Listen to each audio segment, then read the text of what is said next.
Good read, Smush on the steal now. Can the Lakers get points? No. Kobe at the buzzer.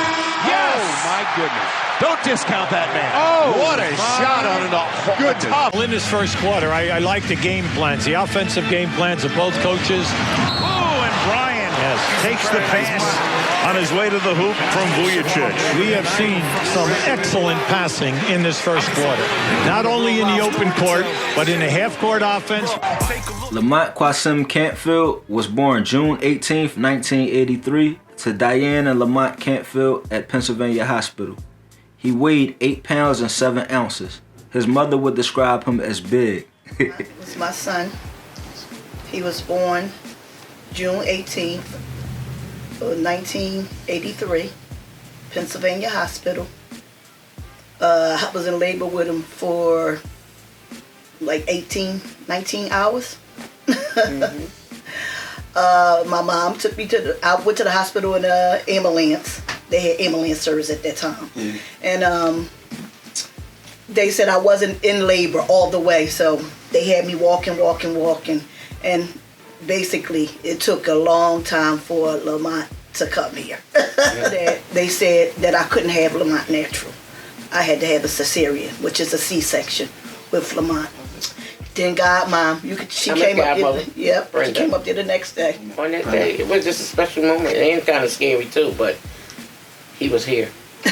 Yes. When I went into labor, Brenda wasn't home that day, and I knocked on it. I left one of my girlfriend houses and was walking from Cecil B. Moore, which is Columbia Avenue, to Stewart Street in labor, like holding on cards and everything. And I banged on her door, but our other girlfriend, Wanda, was there. And she let me in, and that's when I called the ambulance service. Before I could get in there to get the C-section, Brenda didn't have all her stuff on. So that's the head stuff and, all the stuff they put on, put on you. So she didn't get that on fast enough, so I had to go in there and had a C-section by myself. And then came Lamont. Lamont was 8 pounds, 7 ounces, big baby. At birth, his mother recalls not seeing him after she gave delivery, but being able to distinctly know him by the sound of his cry. And I didn't see him when I first had him. The next day they was giving Lamont, they was circumcising him. And I heard him crying. I had never seen him because I had a C-section, couldn't get out of bed. And I kept saying, that's my baby crying. And they said, how do you know that? I said, that's my baby crying. They put me in the wheelchair. I went over there and that was my baby crying. And that was the first time I met Lamont the next day. Well, his dad name is Lamont. He wanted me to name him Qasim because they're Muslim. Their father's been Muslim all his life because his mother was Muslim. She born Muslim. Their whole family actually on their dad's side is, Muslim. So he wanted me to name him Qasim, which I wanted to name him Lamont because I wanted to name him after his dad. So that's what I did. I named him Lamont Qasim, and his name came from his dad. His family describes him as a happy kid who was very active and family-oriented, with such a close bond with his brother that people often mistook them as twins. When we was younger, we looked so much alike, nobody really couldn't tell us apart, so everybody used to run around calling us twins, like, yo, the twins. They always thought we was like twins, but we wasn't. We was a year apart, but we looked just alike, so I'd do some bad shit somewhere, and they'd be like, yo, your son, they'd think it was him. My mom like, which one of y'all? I just be like, it wasn't me, I don't know nothing about it. Like, so they never could tell us apart for real. So everybody around the way used to call us twins. Like, this after, like, not really down north. So my pop, he had got locked up. He had got a life sentence and all that. Like, when I was like 6, if I'm not mistaken, like, we had to move uptown, like with my grandmom at the time. But uptown, that's where everybody used to call us twin. Like, so we was running around up there for till we was like 10, 11. But we originally from North, but my grandmother lived there, so when my pop got booked, we all moved up there, like me, my brother, and my mom, like they recruit and get our shit together, like, man. But that's what they all called us twinning. Well, Lamont, anytime someone would go wrong, he would come find me. One particular time, he got mad at his mom and his dad called himself running away. You know where he came to, right? My house. He left from Stewart Street. That was 24th 23rd in Jefferson 23rd and Jefferson, all the way to Hollywood Street. to 29th in Jefferson. 29th and Jefferson, to come find me, to come to my house because I'm running away. Right, yeah. So I was walking, following him. He kept looking back though, but he knew his way because that's where we went at all the time. We always went from my house to Brenda house. Yeah. We was always over Brenda house, over her parents' house. School every day. Their dad would have them box. It wasn't homework after school. It was boxing. Like, I don't think no young boys like at that age can like really deal with us. Like, he used to have us every day at the school, like have tournaments, like boxing matches every day at the school. Like, I mean, we had real belts. Like, so he used to have us, I see like 3 rounds, I think, a piece. Mind you, we young, we like 5 and 6 years old. So he used to have us like competing. I mean, he's always like put it in us like, yo, I bet I never see y'all fighting each other outside. Like, this ain't for like y'all ain't no like enemies, like y'all brothers. I'm just they boxed for about a half an hour because he always taught them how to make sure they knew how to fight. So he always taught they would go in the basement. They had a bag in the basement and all of that, and that's what they did for an hour. Then it was homework, dinner. That's it. That was the routine. They went to rental school first. Okay. That was at 23rd and Jefferson. And we lived on Stewart Street, which is at, like, you can just walk right out our door and walk right into the school. Anyway, so that was that. We lived across the street from Lumberg Project, so they had to fight anyway because it was badass kids over there. Yeah. So my sons had to fight. And I worked at the school. They didn't like that I worked at the school. My mom was the NTA at our school at the time. Like, we was going to a school. It was called Reynolds. It's on like 24th in Jefferson, if I'm not mistaken. We was living on Stewart Street. Like, my mom was the NTA. We'd get in trouble. She'd make us stand on the wall and shit. I was like, damn, you my mom. Like, why we gotta stand on the wall? Like, man, we were just bad, man. Like, running around. Like, we were that's how it was. They acted up over there too, even though I worked there. Because I wasn't in their classrooms, they act up over there. And then after they was going to Reynolds, we moved up here, West Oakland. We moved back up here. They were born up here. After my pop got locked up, we living uptown or whatever. My mom, one day she just was like, yo, like I got a crib like down north. Like, we moving back down north. Mine ain't want to go. I'm like, we out. I'm like, uptown getting too slow for me. Like, I'm too much for uptown. Like, I gotta get from up here. Like, come on, we out. Let's go back down north. Like, I mean, so we moved. He ain't want to come. So, I'm staying up here with, like, with mommy, like, with my grandma. So he was going to school up there. I'm like, man, I'm going to school down here. I mean, he came down because he was going to Vaux. He went to Boom and all that, but he wanted to go back up there. Like, he started going to Wag and then went to King. He wanted to hang because his friends was up there. I mean, they was cool. They was my friend. We all, like, we hung with the same people. Like, but as we got older, he gravitated towards them more. Like, I was like, they still was cool with me, but I wasn't on that. I was trying to roll. I mean, like I said, once Mar and them went down north, like, he would just only come up once in the blue, you know what I'm saying? So mine, like, kind of stayed around, I mean, so, like, we come from here, all 3 of us, I mean, I used to be with them on a step all the time. I used to see him coming to my side, I used to hear things, so you know, I used to hear things. And then I moved down to Philly. And then I moved back up here. I moved up here, I had them out 1983, so I was living here. I moved and I had Lamar 1984. So both of them, we were living here in this house. I moved to Stewart Street when Lamont was 1. When Lamont was, he was 1.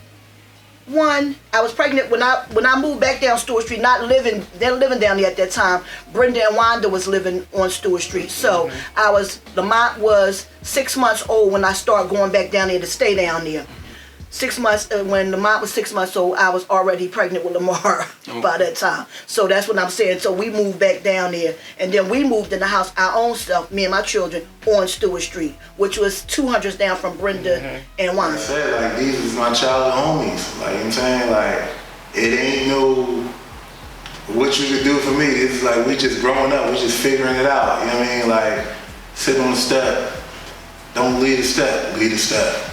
Don't go down the street, go down the street. You know what I'm saying? Like, you know, Uncle Keith and all that. Like, you know what I mean? Like, he fake watching us. That ain't happening. Like, we around in the driveway. You know what I mean? So But I mean, when you young, you just gravitate to who like you. You know what I'm saying? Like, and that's pretty much what it was. The guys, uptown, West Oak Lane area, Tabahawken, Oakland, Slacking Pipe, met them guys, Mott, Louise Road, Bang Bang, they was squad around, we going in the years. We was doing what we was doing on our side, they was doing what they was doing on their side, It was fun growing up, things like that. Yeah, that's basically it though, just uptown. And substitutions for the Western Conference squad. Tony Parker of the Spurs. Check in, beautiful. Well, they brought it back to the right hand. Taken away by Lamar's length. Lamar on a 2-on-1 with Kobe. Ottawa Candy. In the mid-1990s, Lamont's mother moved their family back to North Philly, where Lamont would start to establish a name for himself for having tricky basketball moves, being funny, and his rapping ability. My name is Bad Money, real name Michael Atwell. It's Magic. I go by the Kid Magic. My hair for Too Sick. From the infamous Prairie Town. I go by the name of Still, aka Still a Dime, Still been rich. I got a lot of AKAs, so North Philly legend and all that battle rap legend. One half of the group Too Sick Underground. I mean, most people know me, Robert, but in short for Rob. My name Bud. My relation to Mont's like you can call it like a god brother. Like we had evolved way past just like a friendship. Mont was really like my god brother. Yeah, my name Love. This is my guy. This is one of my best friends. Oh, my best friend over 25 years now. I mean, I knew him since I was 14 years old. Mont was not only my rap partner, but along the way of knowing him during our relationship, I discovered that he was my best friend. At the time he died. I had a lot of friends, that I grew up with, but Mont was really my best friend. I think I just moved back, to 29th Street from Texas, probably like a year or so before that. I was kind of just getting my buzz up in the neighborhood. After that, I would see him at the bottom of Dover Street on the 1400 block. I used to really hang on the 1300 block. And he would be playing basketball a lot with Bud and everybody else. At my grandma's house, I had a basketball court directly next door. And I used to be out there all day, just shooting on my court. And one day I see up the street, like, these two guys that I hadn't seen before, and they was going in the house. So, I didn't think much of it. It was just two guys up the street going in the house, but it happened to be Mont and Mar. And I think that was the time when they was moving in.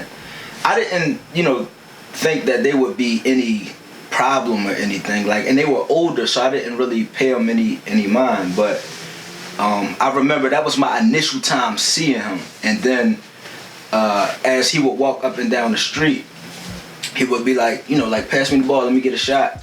And that led to us starting to converse. The way me and my man was kind of unorthodox. I used to sit on the step and I would see him peek out the door, go to his friends up the block. And one day, out of nowhere, just came down and started talking to me. And I seen they had a basketball in their hand, and they were going to go to the basketball court. And just go figure that I come from the athletic background, so that's how we end up just pretty much becoming friends, man. That's where our relationship started. So I'm very competitive in anything, right? But especially basketball at that time. 11 years old, I still got NBA aspirations. And Mont was older. Mont got me by about 4 years. So when I'm 11, he's 15. But he's so much more developed. He's doing moves I hadn't seen before, and he's taking the attention away from me. So and he's just as competitive. So me and Mont argue every day for probably I'm gonna say a year period. From 11 to 12, we argued every day about basketball, because even when we weren't playing against each other, we were arguing because he was a Kobe fan, I was an AI fan. Or, he liked a certain style of basketball, and I wasn't crazy about it. He was real heavy about the and1 mixtapes and stuff like that. And he used to do those moves while you're playing.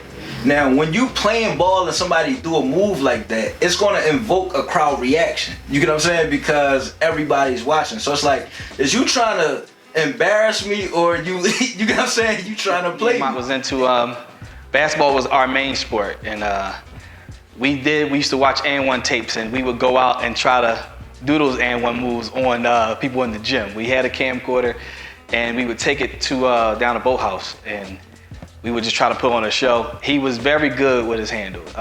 Also, we went to many playgrounds to play ball, and his backboard shot was on point too. He actually showed me a thing or two with the backboard shot, so that was his move. He would, put his little dribble on, little spin off the backboard, and then yell out "Playground Legend," walk down and running down the court. So we had great times. I mean, Sunday morning basketball was a big thing for us.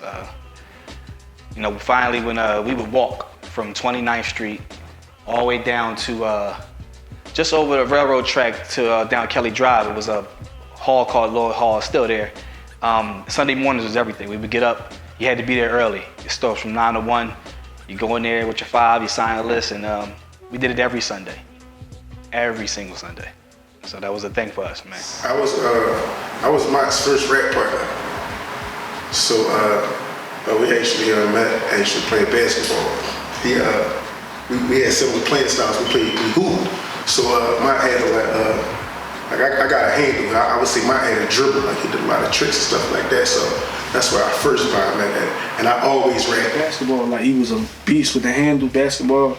I used to play for all the teams. Like everybody used to come to me like, "Yo, get your brother to play for the team." I'm like, "Bro, I can't get him to. You gotta ask him." Like they said, "You ask him, man, he'll play." I'm like, "Man, I ask him, man, but I don't." So when he came to North, he wasn't fully embracing North Philly. It was still West Oakland this, West Oakland that. And I told you we argued every day. So I would argue like no North, nigga. You know what I'm saying? Like I never knew nothing about West Oakland. I had never really been outside of North Philly.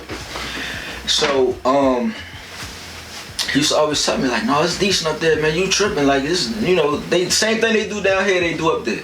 You know what I mean? So one day he took me to Simon's playground. He had a basketball game that he was in, and after the game, one of the guys they was playing against, they was arguing about something. He was like, "No, my young boy right here." He was talking about me. So they wanted me to go up against this other kid from, I guess, was up there, but the fact that they mentioned where is the boy that you was talking about, and he was like, "My young boy right here," it let me know he up here he was talking about me. You get what I'm saying? In a good way, like my young boy down north. So it's like, all right, so you ain't just down north screaming West Oakland, you up there talking about what's going on down here too. So they wanted me to play this kid. He was big. I was always short for my side, for my age. So he was bigger, and he was allegedly 13 at the time, but the boy had a mustache and a beard and everything. He was older than 13. So we playing 1-on-1, and I'm cooking him. Like I'm really cooking him. Game go to 11. I got 10. He got 5, and I got game point. I got the ball, and it's getting more physical as the game go on. And I'm looking around because I'm not in my territory, and he got an entourage with him. So I'm like, what the fuck? What do Mott got me into up here, man? You know what I mean? So he kept following me. And then I remember I got mad and I just went to the rack and I was about to lay it up and he pushed me. Because I know it's only a matter of time for these dudes they gonna probably try to jump me. You know what I mean? And all I heard is Mott, like, "I dare one of y'all to touch him." And when I heard him say, "I dare one of y'all to touch him," my confidence is gaining in the fight. Now I'm whipping ass for real. You know what I'm saying? And I remember after the fight was over, when we was going back home, it was a quiet ride, but Mott was like, like I could tell he was like, "Yo, you really, you know what I mean? You made me look good up here, cause you ain't just beat him, you whipped his ass too." You know what I mean? But that was like where I really feel like I earned my respect. But I at that time West Oakland had gained my respect too, because I just thought it was a bunch of. I remember when I first got up there, I seen the lawns, I seen the trees, I seen the driveways. I'm like, come on, bro. You know what I mean? Like, I hadn't seen a tree where I was from. You know what I mean? Like, you come outside, you damn near in the middle of the street on my block. You know what I mean? Like, it ain't no. But I gained a new respect for West Oakland, man. And it's spiked away. Kobe. Showtime. Now the ball stripped away. Cook gets it. Kobe's got it. Going the distance. The tomahawk with the right hand. His closest friends would describe him as smart, funny, well-dressed, a great friend, a great brother, a great father, and a great son.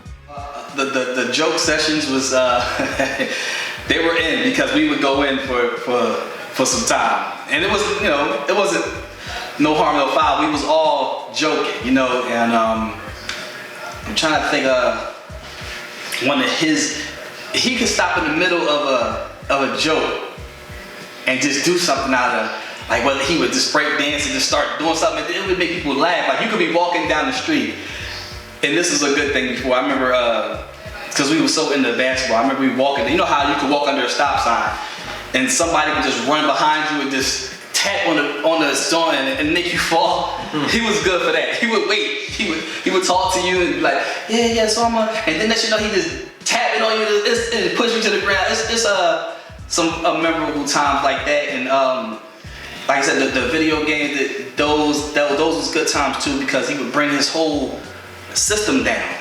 He would bring the whole Nintendo 64 down. No, we gonna play James Bond. We gonna the shooter games, and he would have he was good at that too. He would bring the whole system down, 4 controllers and everything. I'm like, all right, well, we be in the crib, let's do it, stuff like that. The guy had the best Jordan collection like I ever seen. Like, still to this day, mine is like the reason I kind of stay up on my sneakers, because he had the best like sneaker collection. You know what I mean? So he taught me, like, you probably mess your sneakers up more in the house than you will outside. So I mean, he's that kind of person and that kind of friend. Like, mine is like a big dresser. Like, he can dress like nobody can mess with him with the dress. He had all the fly shit. I used to steal all his clothes.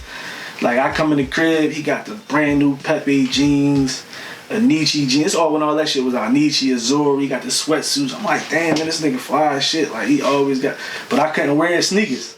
Only him and Bud wore the same size, so I couldn't get in none of his routes. Like, but all the clothes, man, like the jerseys, the sneakers, like, he was a real fly. Like, he was real fly. I'm the same type of dude, same type of individual. So I like to hang like-minded people. Like, at that age, I wanted to be around people that had the same spunk that I had. So.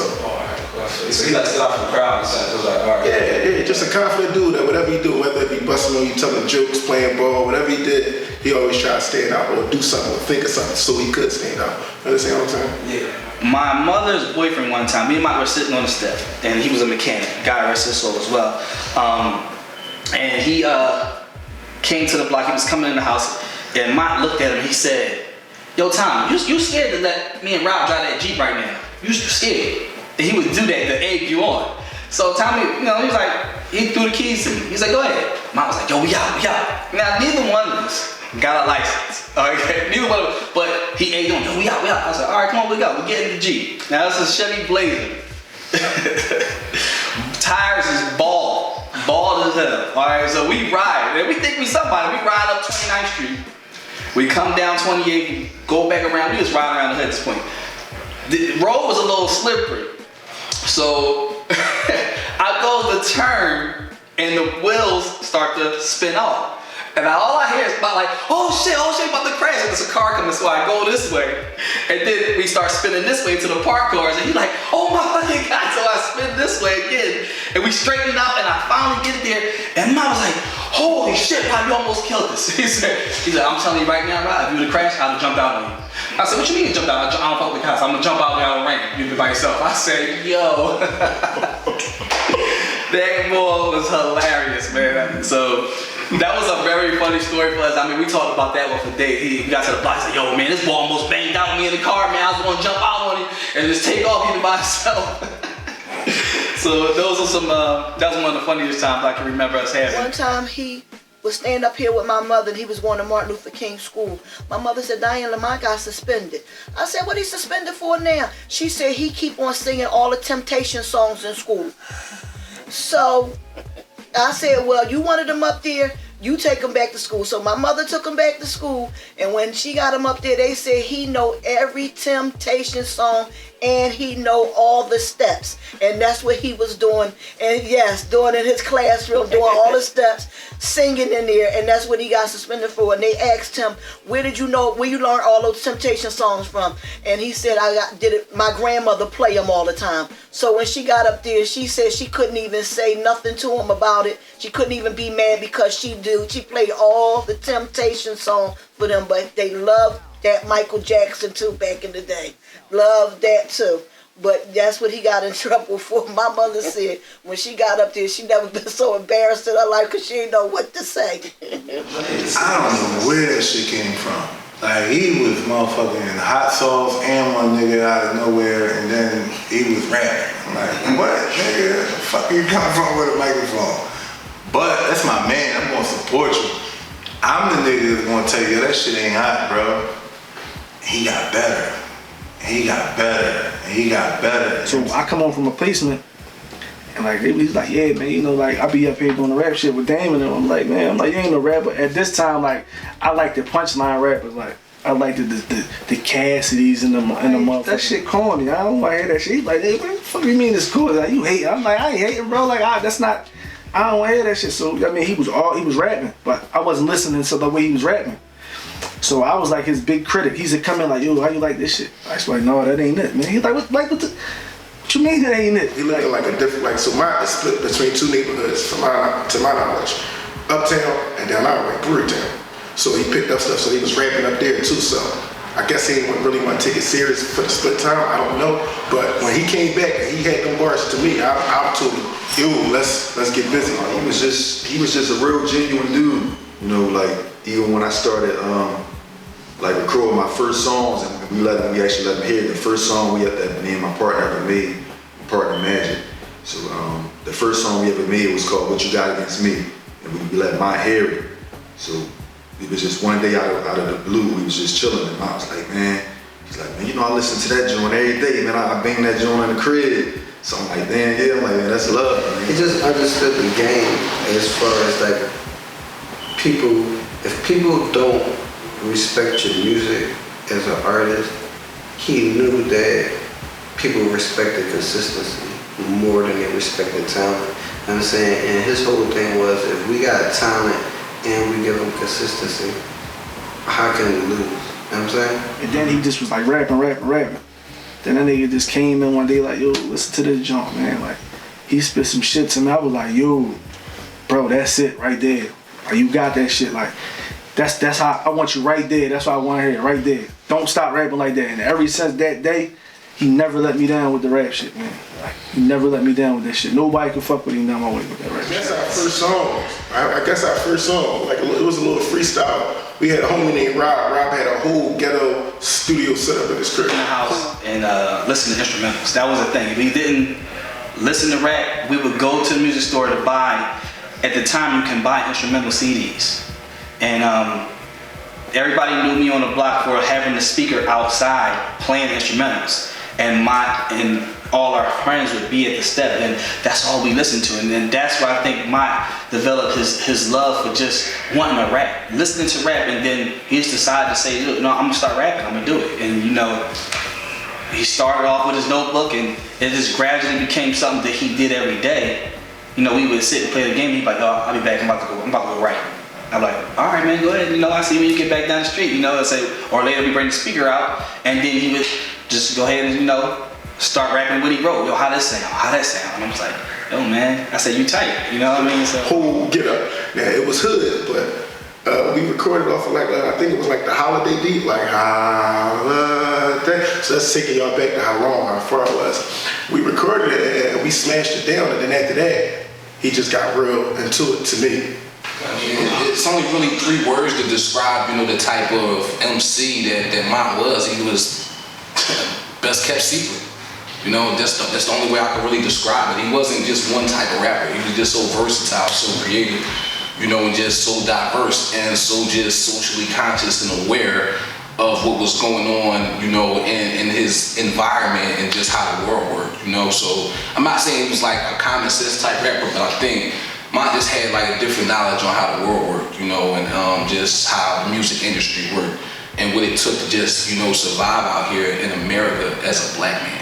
you know, and that's some of the stuff that I just picked up from him, you know, just things I carry with, you know, myself throughout life, just little conversations we had about being, you know, a black man and surviving, you know, and just knowing what he had to do as fathers and stuff like that. So I think all of that kind of contributed to the type of rapper or MC, you know, that he was. So I can't just pinpoint, you know, one, he was a battle rapper, he was, you know, he made girl songs and stuff like that. Nah, he was everything. He was the best kept secret. You best kept secret, right? Like when I tell you, like he, like confidence poured out of Mont, right? He wasn't, I don't want to say, he wasn't a dick rider, right? He wasn't with the politics of music. He just believed in pure talent. Talent is going to supersede everything. So because he wasn't with the politics, he didn't try to fit in those circles or those pockets of the people that were supposed to be the people at the time. So like I remember we had McDonald's on Broad and Gerard one day. This right after he had got his first car. Like as soon as he got his car, I just knew we was out. You get what I'm saying? Like we was out. So we had Broad and Gerard, and like we got the same thing like every time we went. 2 double cheeseburgers, 10-piece nuggets, and extra honey mustard, extra barbecue sauce. That's the McDonald's Mont meal. You get what I'm saying?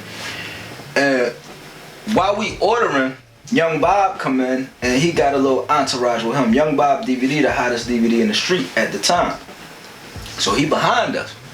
So I'm looking at Mont like, this your opportunity. You get what I'm saying? Like, this your opportunity, but I ain't saying nothing. So we leave out. Mont don't say nothing to him. You know, we leave out. We get in the car. I'm like, bro, why you ain't say nothing? You know that was Bob.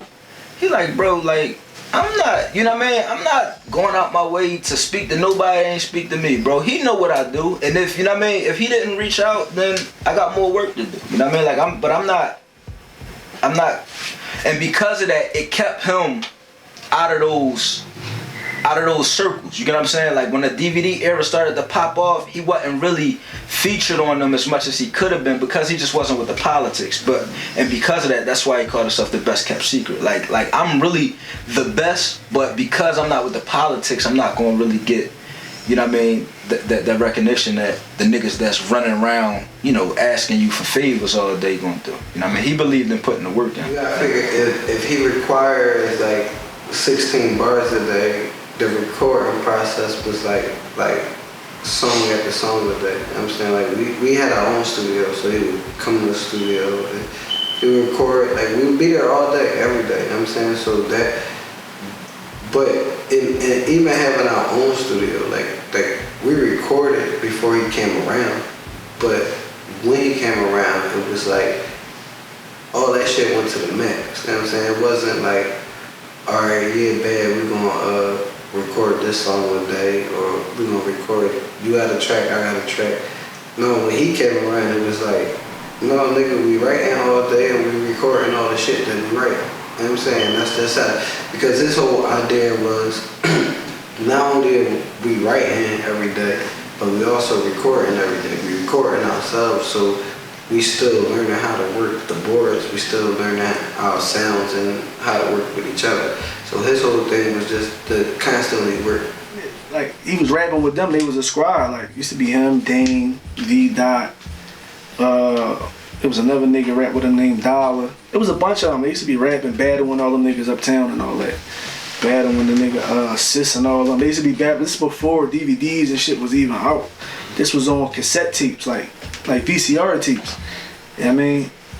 I wish I still had the tape, man. I had the battles where he was battling these bulls up Simons in the park, like, I mean, and he used to be chewing niggas' heads off, like, I mean, he just was like, bomb. The battles, couple battles when he growled at a couple people and took them out. I mean, and they probably had work, but Mont just come and you keep coming, and his punchlines hit you, and it'd be something you never heard before. Mont Millions. Mont Millions. I'm gonna keep the music. I'm gonna say, so to sum everything up. So this is my first rap partner, right? So the guy I played ball with. I'm gonna break down my neighborhood. It's like a 2-block radius. So we live on the dark side. His actual block that he lived at was like a safe haven. So we used to go down to the hoop. So I'm going down to the hoop with him and all that. So By this time, we're not partners anymore. We still friends. We still mess with each other. Fuck with each other. We get busy, but we ain't partners no more. He doing his thing. I do my thing. I did a track with somebody that he didn't like. And he was like killing me. He like, yo, boy, it's horrible. Why y'all? We were like, yo, you just started. You getting you hot, but he not better than me. Why is he on the track? So he dissed us. He dissed me. He dissed me and my partner. He dissed me and Still. Like, I'm like, yo, like, what's going on? And it wasn't really geared towards me. Like, he didn't say a lot of stuff to me or to Still. He was just going at Waters. He was going at Waters and all the rest of the squad hard. So that's like a memorable moment that stick out to me. Like when he got, I was like, damn, why you dissed us, bro? That's crazy. I got it, though. It was competitive. Man, he was, the first time I met him and saw him, he was battling Magic and Still. And I just so happened to be coming from, picking my girlfriend up or whatnot. And I kind of had went through something with Still and Kid Lethal a little while, before that, where as though I went to rap and they kind of tried to jump me. And I'm like, nah, this dude is giving it up, but they're jumping him, They're not giving him a fair shot with the crowd, and these guys are jumping him, but he's fearless, he's not backing down from nothing, and he's nice. So, along the way, during the battle, my mom just so happened to kind of walk past. One time I was coming down the street and they was having a battle rap, and I guess they, how the boys bust on each other, and I was coming down the street and they said, oh, the mic, I'm your mom. And he was so embarrassed, he got mad at me. So when he got home, he gonna say, why you come down there?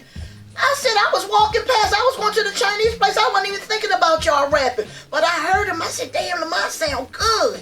So then I'm trying to break the ice. I said, Lamont, you sound real good. What you stopped for when I came down there? He said, you embarrassing. They were thinking that you was coming down here like I was fighting or something. I said, oh my God. So they kind of stopped it, but I knew he was going through them trying to, jump on him and whatnot. So while he was walking with his mom, I kind of walked down like, hey, be nice, don't worry about that. Like, I know what you're going through. I've been there. So, just to let him know, like, somebody see what he was doing, and respected, what he was doing out there. The irony of, me seeing him at that 2-6 battle was that I wound up having the battle Magic and Still, a little while later, and just out of nowhere, like, Mike just comes, knocks on my door. Like, we're clipping up to go to the battle, they go down the street or whatnot, and he just knocks on my door. Yeah, I heard you was coming back about the battle Magic and Still. I'm like, well, how did you know? Say, yeah, like I found out I'm going up there with y'all, so it was just more so a thing like, nah, you stopped and, supported me, when everybody was hating on me. I heard you battling them. I'm going up there to finish what I started and support you, so that's the type of guy he was. Lamar was cool with a lot of my friends and my family, so I kind of been around Lamar a little bit, what I'm saying, and I'm like, oh shit, like that's Mars, bro. All right, cool. It's even more official. Like this is really my dog, But after that, after he came up there and battle Magic and Still with me, and with my guys, it was still kind of like, nah, this is my man's. I don't know like what's going on with rap and groups and stuff in the hood, but this is my dog right here. You know what I'm saying? So our relationship was pretty much formed, from seeing him battle them and then him coming to support me, just like when he came around, it was my time. Got a lot of charisma, spunk, he stand out, so these are already the qualifications that he has, right? But now that you rap it and we see you every day, like the guys on my side, they see me every day, so if they want to rap, they're going to look up to me, they're going to look up to Still, they're going to look up to guys like that, you see what I'm saying? So it was by default, but he was already a leader. His character, the man that he was already a leader, but once he started rapping, they like, oh yeah, this I see people right here, he the one. Back to the right hand, taken away by Lamar's length. Lamar on a 2-on-1 with Kobe. Auto Academy, got it. The ball out of his hands. Shot clock down to 4, down to 3. Here's Bryant, fires. Yes, and the foul. A 3 for Bryant. We didn't have to lead a block for nothing because all we really did play basketball and rap. And we had a court on the block. We had a studio in the block, and we took it personal. Somebody from another block tried to come and try to win a battle rapping or win a basketball game or win a fight, because we used to have the boxing gloves too. So we on Dover 1400. This was like me and Mont stumping ground. Studio Power. This where Mont recorded his diss tracks with Magic and Still. Most of my early recordings down here was all done in there. this new construction. That was abandoned. Like 90% of these houses was abandoned back then. Over here, that's where my man Nard used to live at. He had a son that Mike used to play on the trash can. Every time he would walk by, he'd play basketball on the trash can with him. It's like, you know, back then we just knew everybody on the block. Everybody on the block knew us. This Miss Alicia house, my man Brent and them used to live here. Miss Lowe, Mr. Rod, Dover Street, man. Like, we just knew everybody. And this was our walk every day. I would walk up to Mont's, we'd play the game. We'd walk back down here to my house. My basketball court was right here, where this new construction is. We just play ball and hoop all day. This was my house. My grandma used to be sticking her head out the window. Come right here to my man Rob. Rob had the speakers out here. You know, we'd be out, might be out here freestyling, rapping, busting on everybody that, you know, walk by or whatever. This corner right here, that's where Magic and Dame first battled. I remember they was arguing right here. It was about to be a big fight. This was, you know, this was crazy. Like, 29th Street, you know, Dover Street, for real. Like, this was our stomping ground. The game, a shot clock off, and you make sure you get the last one. Kobe trying to break it down. He'll take the pick. Chris Bim. Close it up anyway. What recognition. He'll go to the line looking for the three-point play. He heard it. He figured, why not? Shortly after moving to North Philly, Lamont met the love of his life, his girlfriend, Vashia. I'm Vashia, and I am Lamont's son's mother. It was the summer of, I'm gonna say 95 or 96. Him and his brother Lamar had just moved on the block, and we were young, and you know, me seeing him and kind of liking him. So I used to do like little stuff to get his attention and stuff like that or whatever. And then we started like hanging out, sitting outside with them, you know, during summers. And you know, back then it was more so of like that puppy love kind of thing. And so my uncle had got a wind of me and him, you know, boyfriend and girlfriend, and he kind of made us break up. But that didn't really stop anything, you know. So as we got older, the feelings for each other grew. And they later went on to have his only child, his son Sadiq. Everybody who knew Lamont knew that nothing made him more happy than the birth of his son.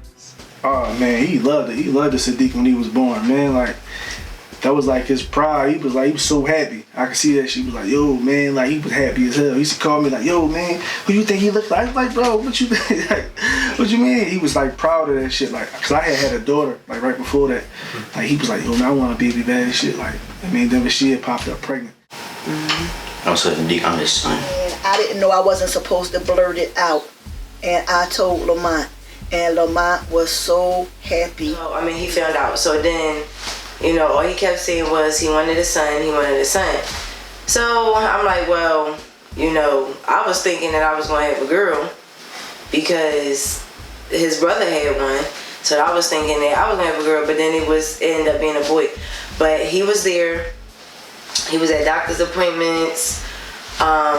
You know, he was around. He never missed a beat. Yeah, he was on that, man. He was in love with Sadiq, bro. Like, he was like Bashir. That was like, he was in love with her. Like, them two couldn't tell him nothing.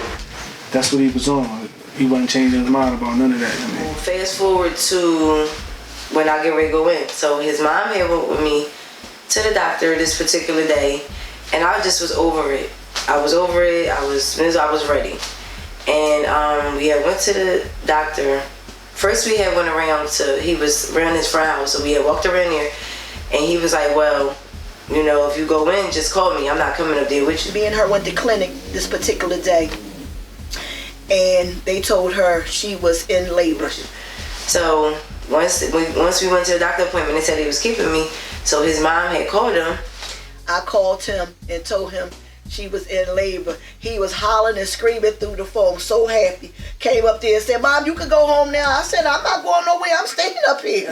Baby, so he came up there that night. He came up there that night with all his food, all his McDonald's, and his mom was like, Lamont, she can't eat nothing, so why would you come up here with all this food? So he like, well, that don't mean I can't eat. So. And me, her, him, and her aunt Yvette was there when she had the baby. And he was, I think, like 7 pounds, 5 ounces, something like that. And he was the cutest little thing when he came out. I was like, really? So he was there through everything. He was there when I had him. Sadiq ended up going into the NICU for a couple of days. He was there when I tell you he was there. Lamont was so excited about the baby, but he was over there making sure she was all right. Yeah. He said, "You all right? You all right?" Kissing her and said, "We got a son. We got a son." I'm over there with the son. He was just like so proud of Sadiq, man. Like, he used to try to dress him like him. Like, everything he wore, he tried to put the same shit on him, like, so he can look like how he be looking. He tried to give him his whole swag, and he wasn't even one yet. Like, he just was like on it like that. He was driving the twin. We got home. By that time we was living together, so it was like he woke up to my son. He went to sleep to my son. Like memories that I heard from my grandma they did with me, like I wake up before him and I'll like go on his face and like hit him around and join him a little bit so he can wake up and all that. I heard like he was like, it was one story I heard that it was no gas in the crib and he hit me in a blanket and he was in his hoodie playing his game in front of me. I had him in his leg. He playing his game in front of me like while like sitting there watching him play the game and all that. I heard a couple minutes about my pops. Like that, my son was his everything. My son was his everything. And he always did his best to make sure my son, was taken care of. Oh, like he was a good dad. Like he wasn't ain't my son. Like I don't know, ain't my son. No, like he didn't leave. Like he stayed. There every Sunday, him. His friend Rob and a couple other guys, they went down there to play basketball every Sunday. Some Sundays he would take the baby, sometimes he wouldn't. But he was a good dad. He was a hands-on dad. Like don't disrespect women and none of that. And he cared about you. Especially when it came to like his brother. That was mainly like his everything also. So it was like, but like people that was close to him, like he really cared about. He'd do anything for her. And that's what I loved about him too. 37 seconds remaining in the fourth. Avery Johnson telling his guys, take a quick shot. That's exactly what Kobe Bryant does. For a deuce and the win, he got it. Guess what? He got it with 0.6 of a second to play. On March 24th, 2006, the exact day his son turned 10 months old, Lamont and Bad Money were recording a song in the studio when disaster struck. I'm good. I think about this at least once a week, every week, for the past 15 years. So I'm good, getting this off. I really can't just single out the night. I really have to think about the last week of his passing.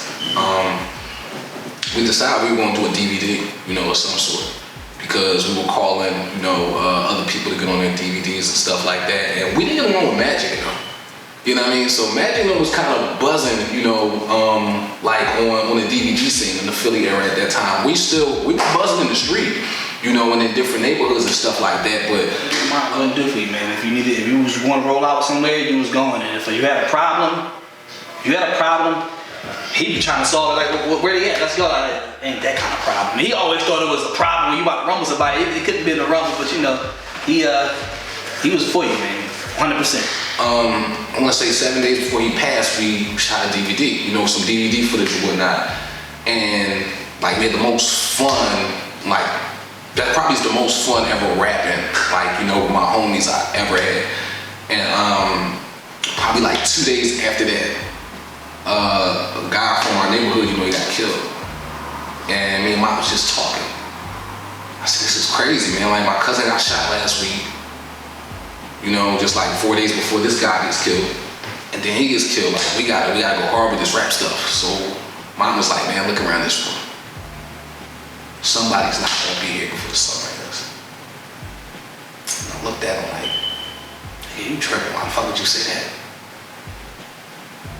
Shrugged his shoulders and just walked off. Like, he knew death was, you know, it was evident. Everybody had to experience it. So he talked in a manner where he didn't fear it. He just wanted to go out on his terms. You get what I'm saying? He got a bar where he say, I'ma leave out blasting like Shy, leave the world talking shit to my enemies like Zai. Where it's like, those was his cousins that passed, and the fact that they passed, but one was blasting like, it's not gonna be easy. So he just wanted it to be honorable, you know what I mean? Lamont was getting ready to take his son Sadiq over Sadiq's godmother LaRonda's. And I kept saying, you got his bottles. He said, check. He was being smart. You got his bottles, check. You got his diapers, check. You fed him already, check. The check is Lamont saying that. I said, Lamont, I said, you might as well just stay home with Sadiq. He said, you don't want to watch him? It's because I didn't want Sadiq to go over nobody else's house, because I was very protective over my grands. So I said, you might as well just stay home with him. He said, you don't want to watch him, so he going over LaRonda's house. So I said, you sure you got everything? He said, check. So he started taking everything out the bag. He said, bottle, check. Diapers, check. Extra clothes, check. Socks, check. Shoes, check. But now all of this stuff wasn't even in the bag. He just naming everything he got on. Jacket, check. Hat, check. I got my hoodie on, check. He said, anything else, Mom? So then I started getting mad. And then he said, Mom, what did you get mad for? Because he going somewhere else. That's my son. You know, we talking back and forth. I said, all right. He said, I'm taking him over LaRonda's. I said, okay. It's crazy because the day that he passed, we was outside. Like, so we had a crib right next to my mom's crib. Like, we were right next door to each other. So we out there. So I'm like, damn, it was nice out that day. I'm like, yo, Mom, he was driving. I'm like, yo, take me to get a Dickie suit, a fresh Dickie real fast. He said, let me run, I forgot who he was with, but he like, let me run them real fast and I'm gonna come back and get you. I'm like, all right, I'll be out here. He come back, I had already went and got it. He like, yo, you ready? I'm like, no, I went and got that shit already. He like, all right, I'm about to go to the studio. I'm gonna see you later. I'm like, all right. I had to work that day, and when they called and said they was coming, like, I actually started to call out of work, and then I was like, nah, fuck it, I'm gonna make the money. They gonna still be here when I get back. He wanted me to go to the studio with him, but I had, like, I was in a relationship at that time. I had just got in a relationship. No, I was about to be in a relationship. So I was going out to eat that night with my my oldest son, Mom. So I'm like, bro, like, I got, you know what I mean, I'm going out to eat later on. You know what I mean? I'm gonna stop through when I leave there. So he's like, all right, bet. Now, I would go in the studio and just sit with him 8-9 hours like it wasn't nothing. You know what I mean? So this particular night, I'm going out to eat, and I stopped at my dad's barbershop to get my hair cut first. And I'm waiting to get my hair cut. Like, I ain't, you know, it just seemed like a normal night. That was a weird night for me. I was in West Philly, so I wasn't with him at the studio at the time. I didn't know at that time they were putting together a mixtape. Him and a couple of other guys from the hood that was rapping, a couple of our other friends, and I didn't know he was rapping that night in particular. And I'm like, nah, man, it's cool. Leave it. So I'm like, nah, like, I don't want to do it over. Like, I just got off work, I'm trying to drink a little bit, I want to create a new song. Like, why do you want to do this song over? The energy is not there, man. It's not there. So I'm like, all right, do the song over, I see what he's talking about. Not only that, he makes me jump on another song, which is like a more up-tempo beat or whatnot. And I'm like, nah, I don't have no verse for this. I gotta sit down and write something, you know, because this is like fast. This is a faster like type beat. Nah, bad, you put a song on that. You know what I mean? Me and this person is already on it. So you're putting a song on that. You put a verse on that. Usually death, you know what I mean, like coming someone else harming somebody. You know what I mean? So when it's not there, you're thinking like, damn, like a heart attack, like you know, something health. You know what I mean? Like that shit like mind-boggling. Like, you know? No, I record the verse. We sitting there listening to it. My man Lev comes in. Lev's there for probably like 15 minutes. And this is where, you know, stuff kind of gets different at. So Lev's there for like 15 minutes, we in the little room or whatnot, and he hears the first song, we all vibing. Then it was like, the song he told me to jump on comes on. It's called Deuce Not Rapper. If you probably got a lot of guys in here, you know, that rap, you know what I mean, or whatnot, they probably have DNR tatted, and that's what that stands for. That's the song that Mont was listening to when he died. It was called Deuce Not Rapper. And Lev asked Mont, like, who's all on this song? So this is when I knew something different. Mont just points. Instead of saying anything, he just pointed. Why didn't he just do that? Instead of just saying, everybody in here, he just pointed. So that kind of threw me off a little bit. It was the 23rd of March. This was a Friday, so I was making food for them. Because sometimes I may cater little, food for people. And I was in there making the food. We was drinking beers and everything, we having a good time, music playing. And we just in there, and next thing you know, late about 6, 7 o'clock, the phone rang. No, Brenda said she was getting ready to go home. For and some reason, I kept on telling her, I said, Brenda, don't go home. Stay here with me. Stay here with me. You always going home early. Don't go home yet. And I kept telling her, and she stayed there. So I go back to, working the track board, playing the song, we vibing. I look out the corner of my eye, and I see mine, like holding the chest sliding down the wall. So I'm like, shit. Like at this point in time, I'm working in the mental health field, so the only thing I can think of is maybe he's having a seizure. This is the only way, only thing I can assume is possibly going on. So I just like, don't let him hit his head, you gotta lay him down flat. So at that point in time, we called 911 on one phone, called Miss Diane on the other phone. Phone rang. One of his friends, I don't know, it was Don or Bad on the phone. They were saying, Mom, they said, do Lamont have seizures? I said, no, Lamont don't have seizures. I said, why you asking me that? They said, because he looked like he having a seizure. I said, Lamont don't have no seizures. Like he had asthma, anything. But the thing is, for like the past month before he passed, he kept saying his chest was hurting. So we out there, me and my homie, we was at this store, it's called Donna's, it's on 29th and Jefferson. So they sold like water ice and candy and all that shit. Had 2 games in there, so we in there playing Street Fighter. Matter of fact, I'm sorry, Marvel Superheroes. That was I could play that. That's the only game I really probably could play. We in there playing that. So my man called my phone yo man, your brother, he passed out and shit. So I'm looking at the phone what you mean he passed out? He in there rapping, what's wrong? He man, your brother passed out. I could hear it in his voice something wrong. I'm what's wrong with him? He's man, I don't know, man. He's on the ground. So I'm snapping on him, man, help him. What you mean?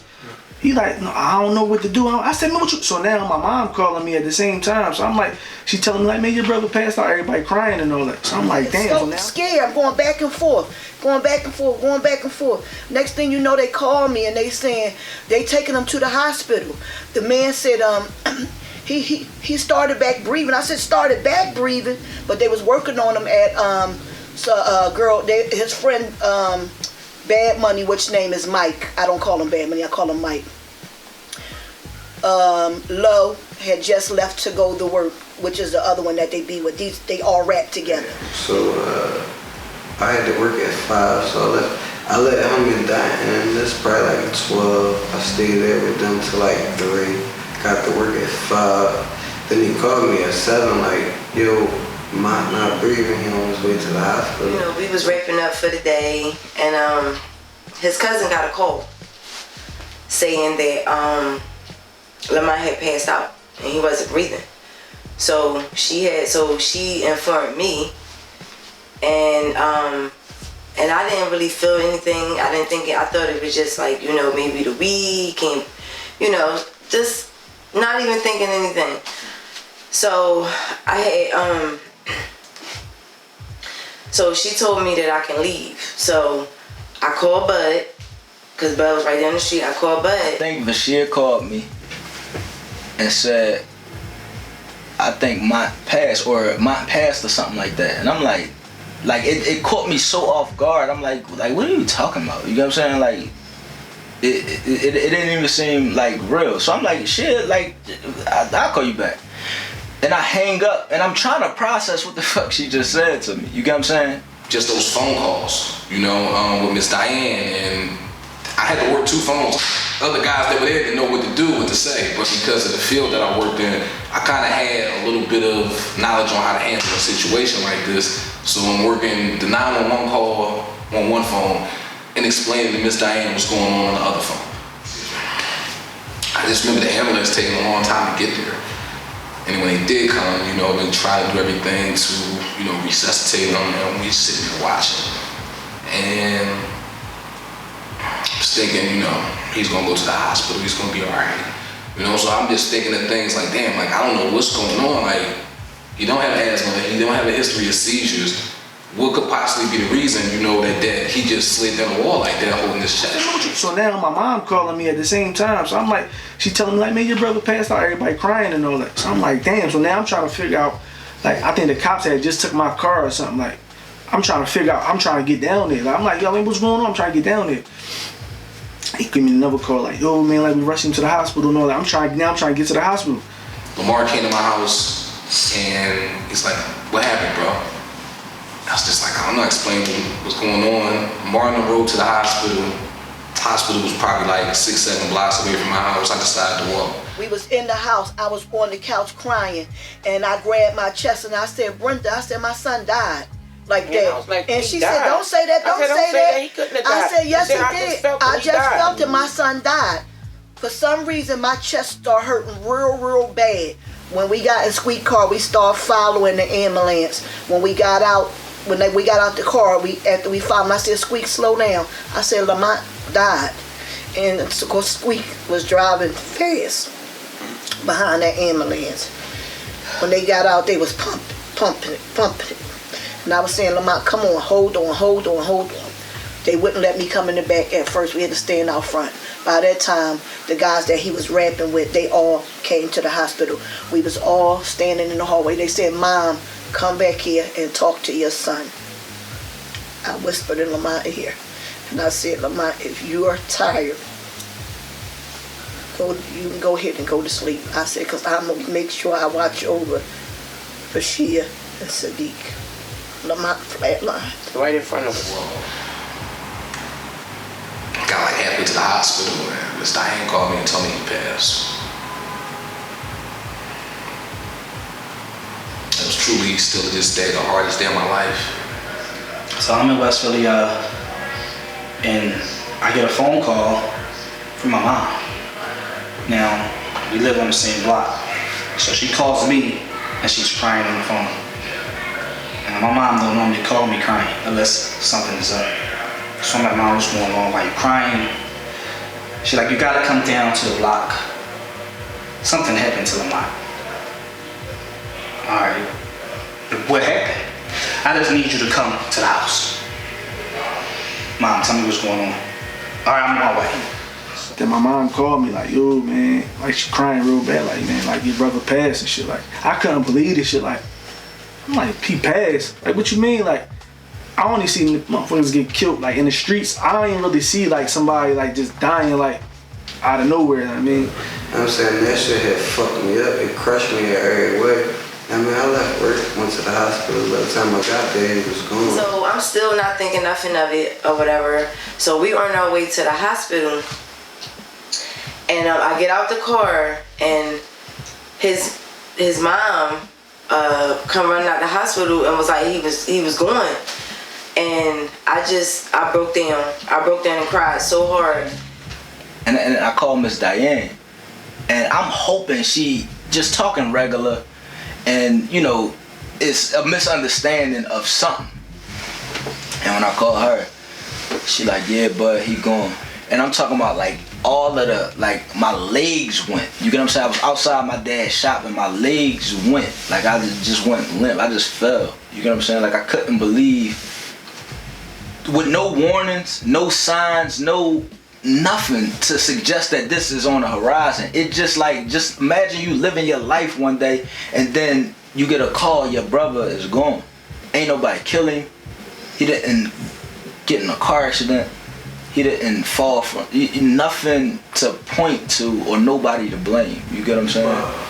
Somebody sent me a kite with his obituary in it.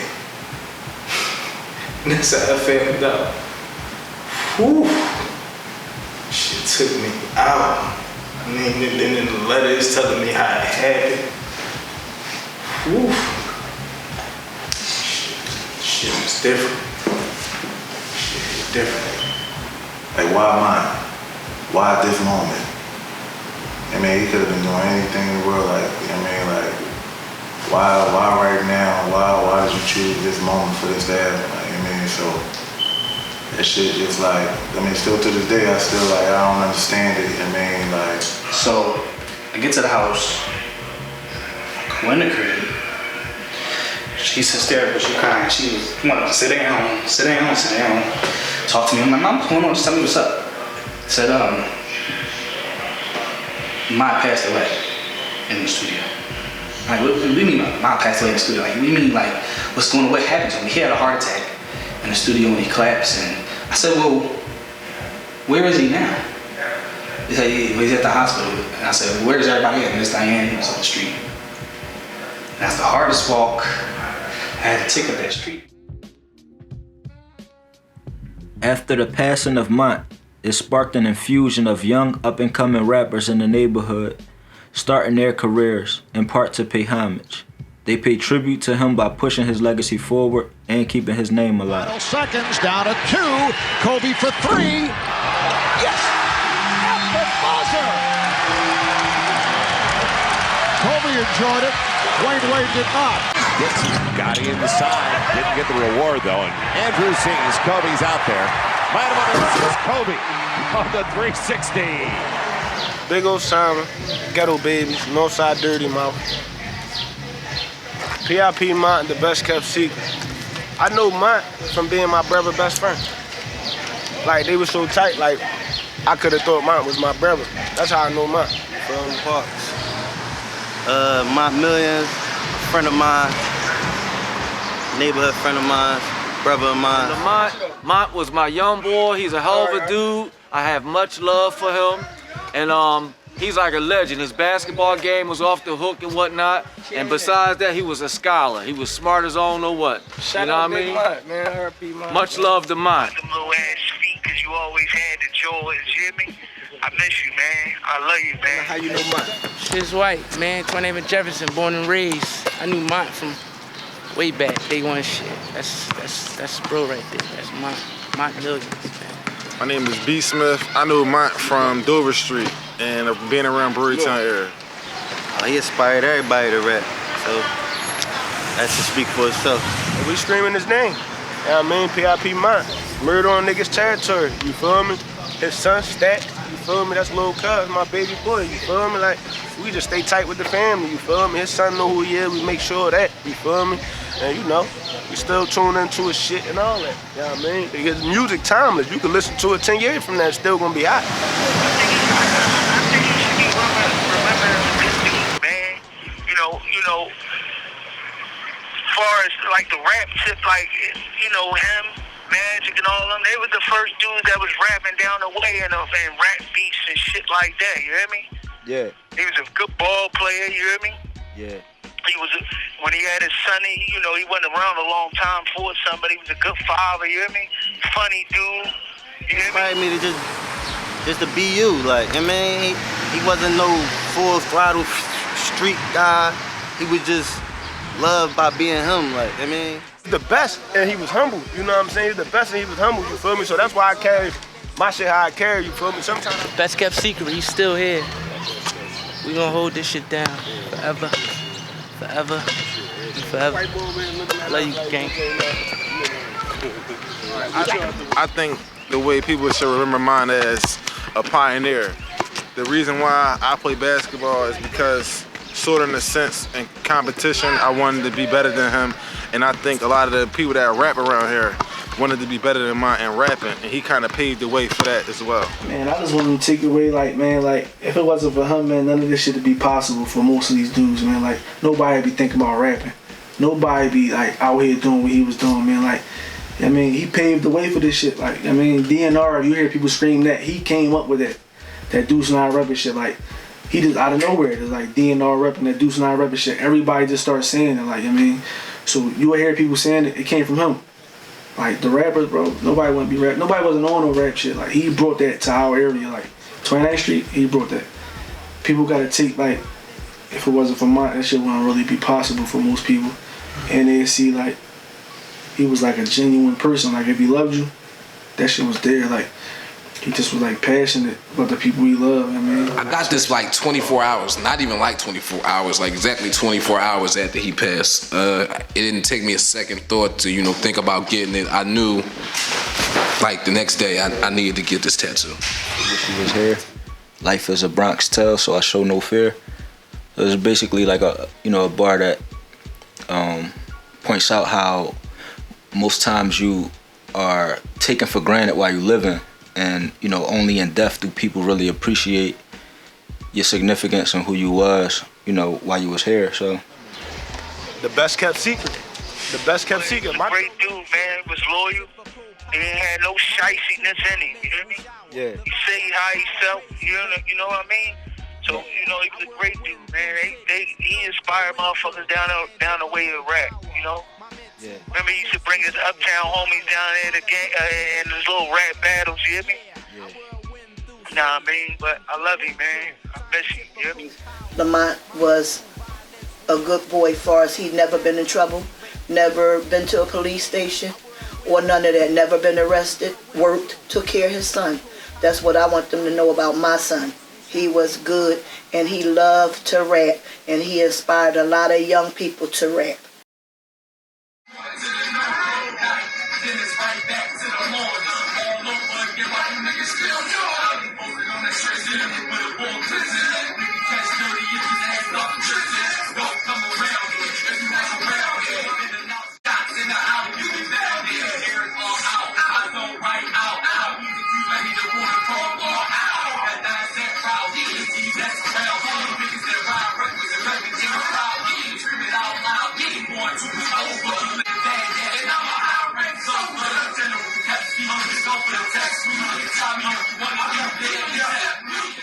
Hey, Mont, man, I missed the shit out you, bro.